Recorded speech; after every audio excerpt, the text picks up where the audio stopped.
Welcome back, Legend Crew. This one's the final episode we've been building toward. We talked Thierry Henry's Achilles pain, retiring early, crying in quarantine, and what being a dad actually costs emotionally. Also, the wildest part is he makes overthinking sound like a competitive sport. When he said he learned to put the cape on, I felt seen in a weird way. Because I know that cape, work mode, joke mode, don't feel it mode. But the moment he said pain for 10 years, I was like, that's not normal pain tolerance. He described mornings where he's hurting, and by the time you smile, it's already late. And then his daughter touches him and he can't chase her, like that's a full-stop reality check. Football teaches you to love pain, but retirement teaches you what happens when pain stays. The way he framed it, he stopped on his terms, that's so human and so complicated. Like, yes, control is comforting, but you can still be wrecked by the empty space after. That's the thing nobody tells athletes. You don't just lose the pitch, you lose the identity scaffolding. And he basically said the cape can't come with you after you stop playing. He compared it to having answers as a player, then only having questions after. That's such a savage description of adult life too, honestly, like, cool, now I'm just confused.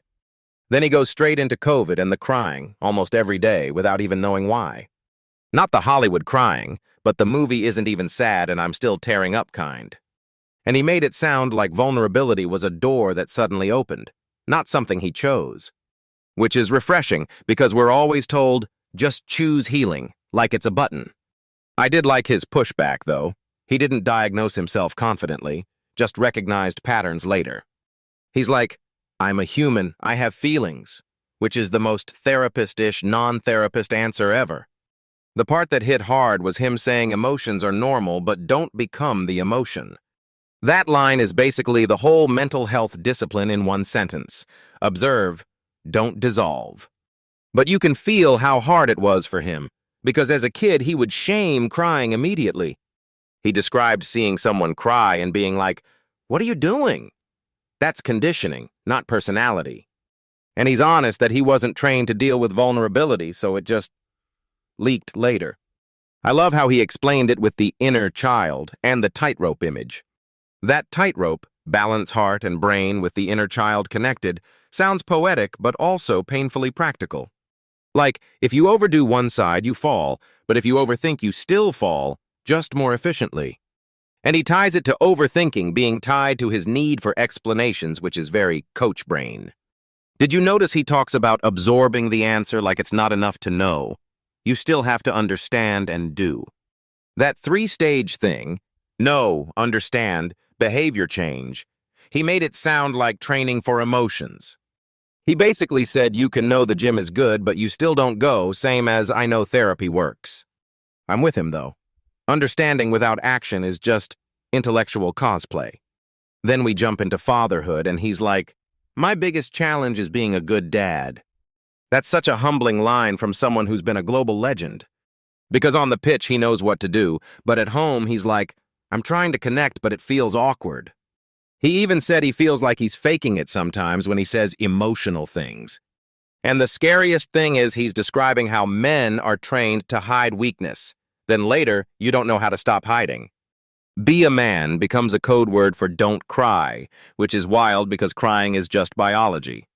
The most emotional moment for me was the goodbye in quarantine. Everyone crying while he packs his bag.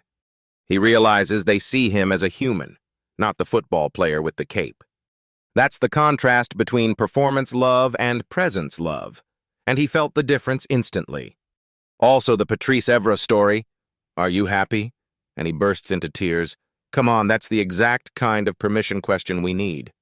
Isn't that insane, though? One sentence can unlock years of emotional locks. I think the deeper point is, the right environment and the right person make vulnerability safer. He literally says doors were there, but he didn't know how to walk through them until later. And then the show links it back to that mental health stats moment. Men suffering quietly is not a debate topic, it's a reality. His kids saved him, and he's careful in how he doesn't romanticize anything, which I respected. When he talks about regret, he's basically saying, you don't regret pain, you regret forgetting joy. Enjoy the ride. But in his mouth it sounds like therapy, not motivational poster energy. And the most Henry thing is he makes it competitive again. Enjoy, but with discipline. He says pleasing people is still in him, but the goal is to balance it with his own happiness. That's the healthiest framing I've heard for people-pleasing. It's not evil, it's just miscalibrated. And then his be remembered for struggling honestly point, yes, that's legacy in 4K. The Miami fan asking him to tattoo his autograph, and Henry's like, bro, you have more important stuff. Then the guy says Henry changed his life through struggle. That's the full circle of transmitting, not just transcending. I'm stealing that for my own life. Help people open up, not just admire your title. He ends with gratitude to his host, but the real thread is permission. Permission to be human. All right, that's a wrap on the series. Honestly, thanks for sticking with us through all the chapters. If this episode moved you, take one tiny action this week. One honest conversation, one step toward your tightrope balance. And we'll be back soon with the next long-form obsession. Stay dangerous, stay kind. Welcome back. This is the final episode, and we're closing on Thierry Henry's emotional unraveling. We talk pain turning into trauma, the inner child waking up, and what fatherhood looks like after applause disappears. The line that wrecked me was him saying he couldn't handle pain anymore, and it was instant. Like his body was basically filing an eviction notice, and his daughter casually confirmed it. But then the wild part is the fear after retirement. He had answers on the pitch, then only questions. That's such a specific kind of existential crash. Not sadness, just blankness where purpose used to be. And I keep thinking, athletes are trained to turn off uncertainty, so when it returns, boom, you're defenseless. He's like, I used to see the game with my brain, and then life started being played with his eyes deceiving him. Wait, that's actually such a clean metaphor. Field vision as logic, life vision as chaos. But I push back a bit. Does overthinking always mean you're stuck, or sometimes it's processing? Henry didn't sound like he was romanticizing it. He sounded like he was getting dragged down by it. Also, CAP is the most football-coded therapy concept ever. Put it on, don't feel it, move forward. But the punchline is when you retire, the cap is gone and suddenly you're just you. That part where he's describing crying almost every day in quarantine feels both scary and relieving. Because he's not pretending he knows the diagnosis, he's just naming the experience honestly. And I like that he didn't jump to labels like, this was depression, here's the textbook. It was more like, I adapted and now I'm connecting the dots. That adaptation idea is heavy. You can function while something's rotting underneath. Men are basically hired by society to be functional machines, not emotional ecosystems. And he calls out the shame of vulnerability directly, like he learned too early that crying equals danger. He even said that when he saw someone crying as a kid, he judged them, so he didn't know what to do with his own tears later. That's the inner child storyline in one sentence. You don't heal the child by scolding him, you translate him. The inner child on the tightrope image is actually brilliant, because it implies balance, not elimination. You're not trying to delete emotion.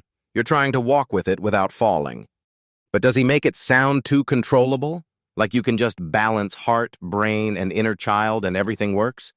He acknowledges it's not easy. He says it's scary when the inner child speaks because it tells you stuff you've avoided. That we run instead of facing line, yeah, that's the whole avoidance industry in one phrase.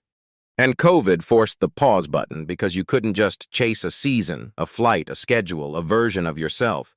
He describes being isolated, not seeing his kids, and suddenly emotions weren't background noise anymore.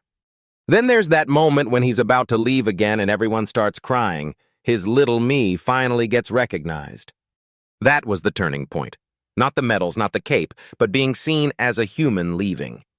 I love how he's like, not the football player, and suddenly it's like, oh, that's who mattered in the room. It's almost heartbreaking how late the realization hits. People were loving you the whole time, you just didn't know they were loving you. This is why approval is a drug. He literally frames it as never getting hugs or nods, just performance. And then he says pleasing people was his love language, which sounds beautiful until it becomes self-erasure. You can't be a real partner and a real dad if you're always in audience mode. Still, I'm with him on one thing. Pleasing people isn't evil by default. It becomes harmful when it overrides your happiness. That three-stage thing is so relatable. Know, understand, then do, and most people get stuck in the no phase forever. And for him, it's late-life emotional behavior change, which is notoriously hard because your nervous system has habits. He even calls himself avoidant emotionally, like he escapes conversations before they get real. The I have to make a phone call exit strategy. Bro, that's not a coping mechanism, that's a skill. But then you realize men often confuse being strong with being unavailable, and nobody trains them to do emotional presence. The stats we touched earlier, men dying by suicide, makes this conversation feel less like wellness content and more like life or death education. And Henry explicitly said he's not making it about ideology, he's describing the real fear of not knowing where your mind is going. The way his kids pulled him back isn't miracle language, it's attachment language. Someone anchored him to reality. Then he connects it to legacy. Be remembered for transmitting real struggle, not just performing success. Transcending is cheesy until it hits, because that Miami fan story was exactly that. The man wanted a tattoo like Henry is a permanent, life-saving app icon. And Henry's like, bro, you have more important stuff to do. While the fan is like, no, you saved me. That's the terrifying power of vulnerability. You never know whose life you're rewriting in real time. He even talks about wanting to write the fan a note, like he understands impact isn't just a headline moment. And I'm glad he ended with the permission message. Struggling doesn't mean you're broken. It means you're human. That's what he offered. Permission to feel, permission to be seen, permission to stop pretending. All right, wrap time. Because if you take one thing from this final episode, let it be this. Walk the tightrope with your inner child, don't push him off. And thanks for sticking with us through the chapters. One last step this week. Have one honest conversation you've been avoiding. We'll be back soon with a new obsession. Stay dangerous, stay kind. Bro, the way he described crying in quarantine was actually haunting. Not, oh, I had a sad day. It was like tears were just leaking. And he's like, I didn't even know why, which is the scary part. Because you expect depression to come with a reason. But sometimes your brain is just dumping emotions you didn't process. I loved how he framed it as doors opening, like vulnerability became a practice. And then the inner child on a tightrope image that stuck in my head. Because that's what people do with emotions, right? Push them to one side. Either you go numb and pretend, or you fall fully into the emotion. He's basically saying balance or physics happens. Also, his cape thing is such a perfect metaphor for performance mode. The cape is the armor, until retirement rips it off and you're exposed. And then you're standing there like, cool, now who am I? He said he used to see solutions with his brain on the pitch. But life he was seeing with his eyes, and eyes lie. I mean, yeah, images of yourself, images of expectations, images of what others want.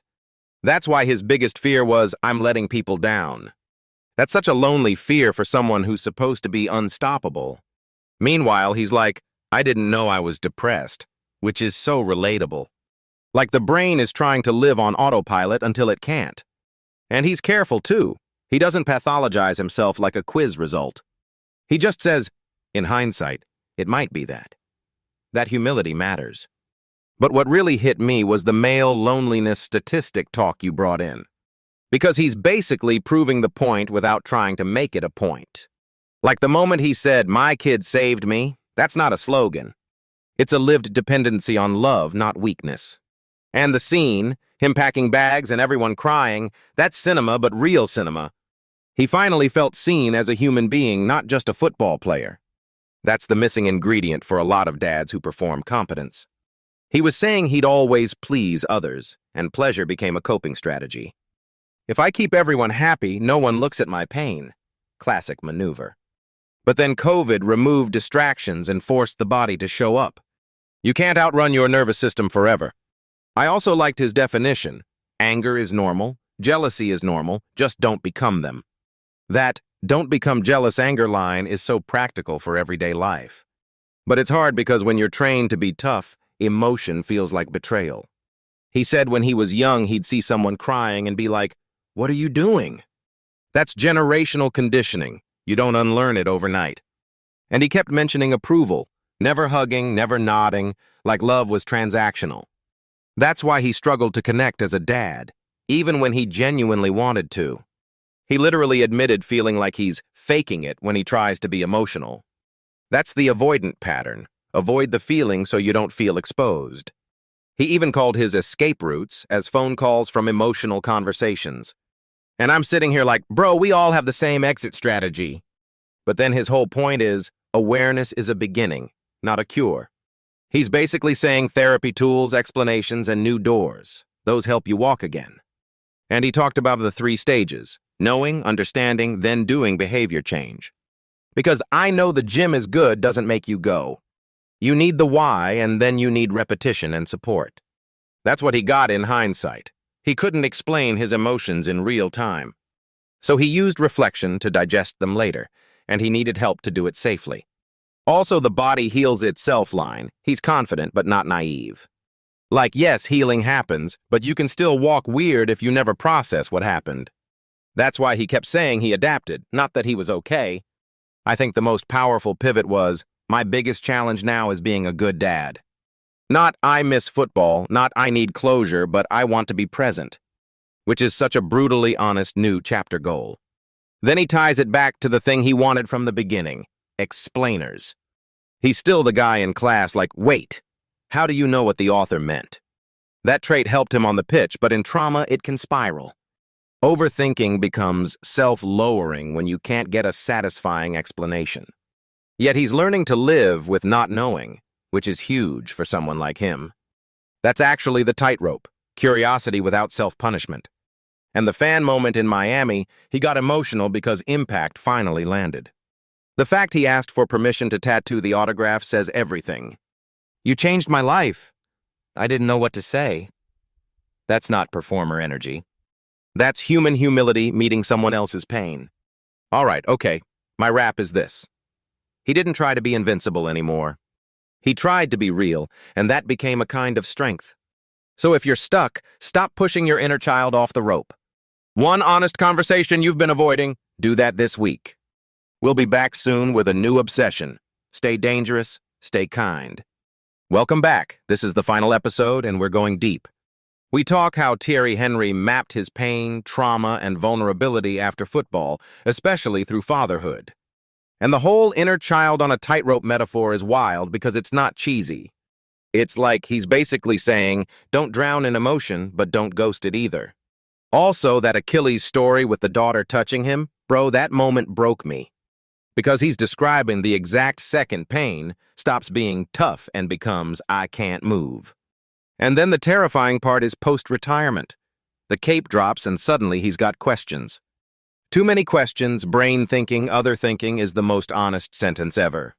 Like he's literally narrating the modern anxiety loop, but with elite athlete vocabulary. I kept thinking, how many people only realize they've been coping when the structure disappears? Because his whole system was discipline as identity. Train, perform, explain, dominate.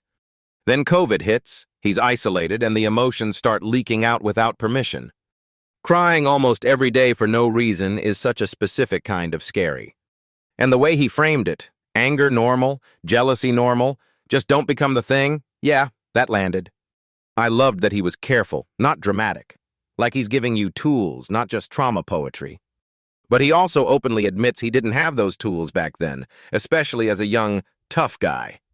At 21, he's basically like, I thought mental health challenges happened to other people. That's the part that annoys me because it's so common. Shame is the first symptom. Shame shows up before you even have the vocabulary to call it what it is. And then you're sitting in a room like, do I talk to someone? While your tears are already on overtime. The conversation keeps circling back to vulnerability. He couldn't show it, so it built a bunker inside him. When he said emotions are emotion, don't become it, that's literally emotional first aid. But I also wanted to push on one thing. How do you tell someone, don't become it if they don't notice themselves doing it? Like, self-awareness is the tool, but depression can steal the tool while you're trying to build the tool. That's why I liked his answer about needing help. He can't heal alone mentally forever. Also, he keeps comparing adapting emotionally to adapting to weather. Like you get used to it, and that doesn't make it okay. That's such a clean way to describe learned coping. You live with it, but it still messes you up. Then the episode goes really human with the first time his family cried while he was leaving. He says it fed his little me for the first time, like the athlete wasn't the only person in the room. That's the fatherhood arc, not chasing being impressive, but learning to be present without performing. And he admits he was wired to please, business cape, emotional cape, anything to avoid awkward honesty. Basically, he's not a liar by personality, he's a liar by survival training. Which is why the cape metaphor is genius, because it's not magic, it's a coping uniform. When the cape gets taken away, your inner child is like, okay, now answer everything you avoided. And his inner child's vibe is, stop fronting, stop lying, be human. Annoyingly accurate, honestly. I also found his stop controlling emotions stance interesting, because he's always been a control machine. In football, he saw solutions, mapped dimensions, passed into the air, control through thinking. But life with eyes can deceive, and emotions don't care about your mental model. The tightrope image solves that. You balance brain, heart, and inner child, or you fall. And the fact he has a tattoo of that image? That's commitment, not metaphor theater. This is where the episode feels like therapy without pretending to be therapy. Then we get that suicide stats moment. And I appreciated how he didn't turn it into a "this is about me" moment. It became about being a man under pressure, and how connection can be literally life-saving. And his line about his kids saving him, he's not using it for drama, he's describing causality. Like, I didn't know where I was going, and then the door opened. That's grief logic, not marketing. The Patrice Evra anecdote was also a parallel. One question, tears, and suddenly the emotional lock breaks. That makes me wonder, how many lives hinge on one person asking the right question at the right time? Because Henry's story is basically, I was good at answers, but I needed someone to help me face questions. And that's why the strongest part of his work isn't fame, it's being remembered as honest. The Miami fan who asked for a tattoo instead of a signature, he thought it was too much, then realized it mattered. That's the pivot, not look at me, but I survived, so you can survive too. He's literally saying, I want to transmit struggle, not hide it behind trophies. And honestly, this entire series has been circling that same idea. Real strength is emotional responsibility. Not emotional suppression, not emotional chaos, responsibility on the tightrope. If you're stuck, stop pushing your inner child off the rope.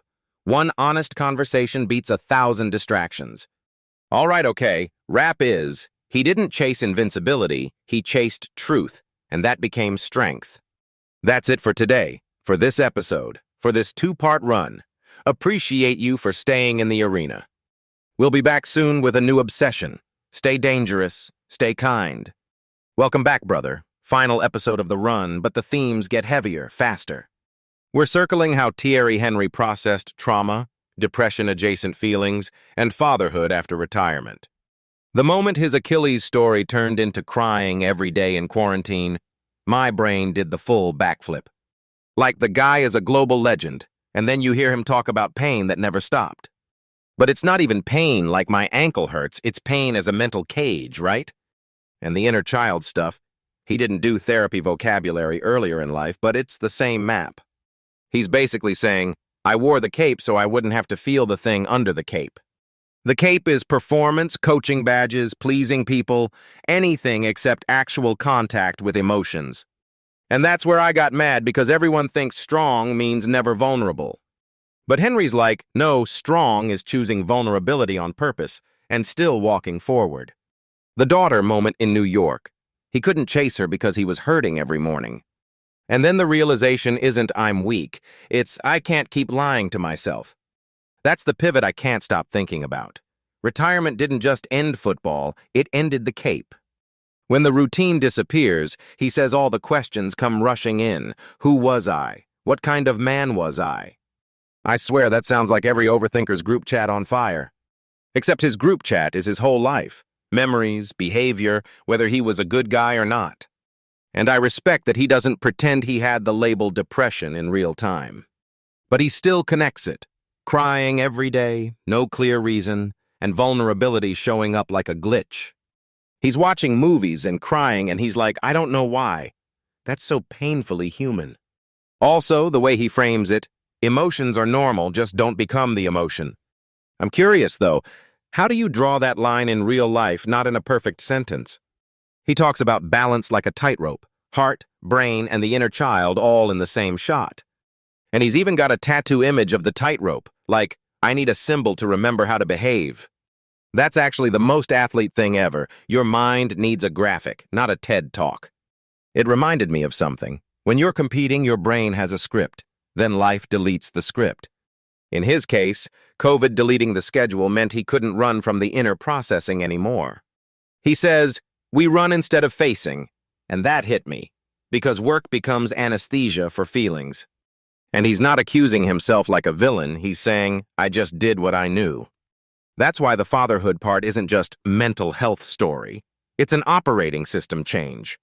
He keeps returning to the idea that his real job is being a good dad, not chasing the next identity. And he admits he was disconnected at home, like he could follow instructions but couldn't always feel connection. I've heard people say, just communicate emotions, but for someone like him, that's not automatic. He even talks like an avoidant attachment pattern, faking it until it becomes real through practice. I needed the cape. Business helped me escape emotional conversations.